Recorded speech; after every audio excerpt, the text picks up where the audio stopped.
किसी सहाबी ने अपने बच्चे की शादी पर अपने घर में लाइटिंग नहीं कराई, लेकिन आपको दुनिया का कोई आलिम ये फतवा नहीं दे सकता कि लाइटिंग कराना हराम है।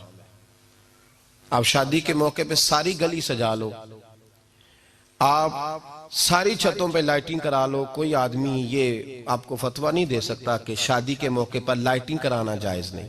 कभी सुना है आपने किसी से? बोलिए। ये जायज है, जायज पैसे हैं तो ठीक। बल्कि मैं इससे आगे बढ़ता हूं, इससे थोड़ा और आगे जाता हूं। हजरत आयशा सिद्दीका रदी अल्लाह ताला अन्हा फरमाती हैं, मेरा जो कमरा था ना जिसमें मैं हुजूर के साथ रहती थी और एक लंबा जिंदगी का अरसा गुजारा, उसमें 3 आदमी सो सकते थे, चौथे के लिए जगह ही नहीं थी और कच्चा था। खजूर के तने खड़े करके उस पर खजूर के पत्तों की छत डाली गई थी।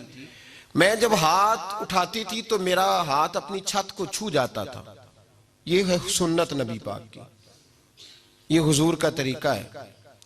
बताइए पक्के घर में, लेंटर वाले घर में रहना जायज के ना जायज? क्यों जी? हुजूर तो कच्चे मकान में रहते थे, आपने कैसे पक्का बना लिया? अल्लाह की महबूब अली दीन को उसकी असल बात में समझें। आप ऐसा ना करें जिसमें इंतशार और उम्मत तकसीम हो। उसका असल मिजाज देखें। मेहंदी के मौके पे अगर कोई आदमी 6 देगे दाल चावल की पकाता है तो मना नहीं, जायज पैसों से पकाए। उन्हें लाइटिंग लगवाई, कोई मना नहीं।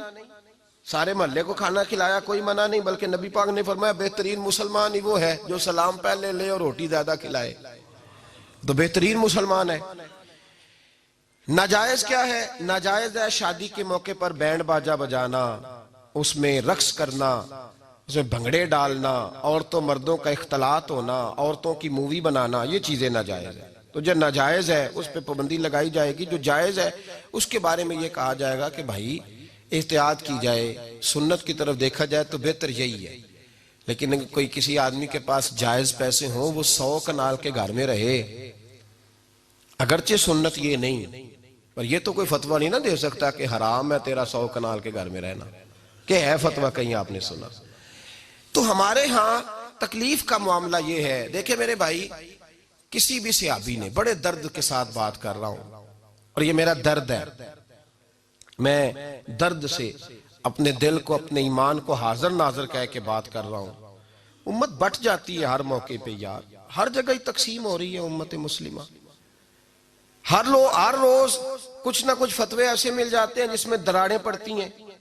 किसी सहाबी ने किसी मस्जिद के अंदर इश्तिहार छपवा के ऐलान करा के दरसे कुरान कराया है कभी? सीरतुन नबी का जलसा, खत्म बुखारी, मदरसे का दस्तारे फजीलत का जलसा, आपने इश्तिहार पढ़े हैं ना? ये सारे मकातिब फिक्र के होते हैं कि नहीं होते?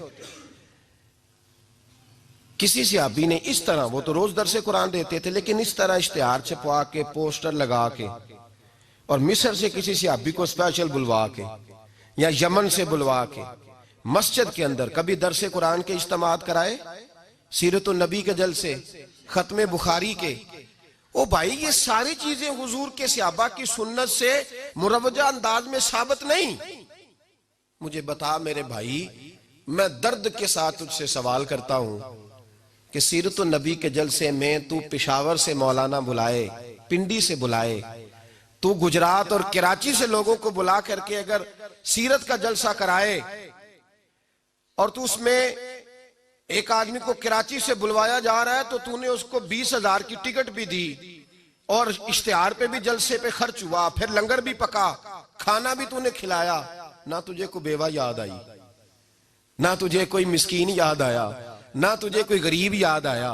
हालांकि कहना चाहिए था ना, ये जो लाख रुपया लग रहा है किसी बेवा की खिदमत कर देनी चाहिए, यतीम को दे देना चाहिए। दर्द के साथ बात कर। सवाल मेरा ये है कि वही काम जो सीरत के जलसे में होते हैं, पहले तिलावत होती है, फिर नात होती है, फिर किसी आलिम का बयान होता है, वही काम सिर्फ नाम बदल के किया जाए, ईद मिलादुन नबी नाम रखा जाए सल्लल्लाहु अलैहि वसल्लम। ये मैं आपके ज़हनों पे दस्तक दे रहा हूं, तकरीर नहीं कर रहा, सिर्फ दस्तक दे रहा। ओ भाई देखो, एक आदमी वही काम नाम बदल के करे तो जायज है, और अगर उसमें नबी पाक के मिलाद का नाम रख लिया जाए या नात का नाम रख लिया जाए तो फिर मुझे इजाजत दे, मैं तुझसे सवाल करूं कि सिर्फ तुझे हुजूर की तारीफ पूरी लगती है?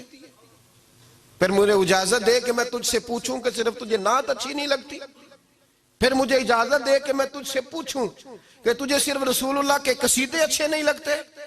दे मुझे इजाजत कि मैं तुझसे सवाल करूं कि जहां जिक्र रसूल की बात आए वहां तू परेशान क्यों होता है? तुझे पता ही नहीं ये तो वो जिक्र है कि रब फरमाता है तुम बयान करो ना करो व रफा ना ला का जिक्र, महबूब मैंने खुद तेरे चर्चे सारी दुनिया में बुलंद फरमा दिए। और नबी पाक ने पूछा हजरत जिब्रील से कि चल जिब्रील तू बता मेरी उम्मत को पता चले रब ने मेरा जिक्र कैसे बुलंद किया है। तो जनाब जिब्रील कहने लगे महबूबा रब फरमाता है मेरे नबी से कह दे जहां जहां तेरे रब का जिक्र होगा वहां वहां तेरा भी जिक्र होता रहेगा। ये तो मोहताज ही नहीं किसी का।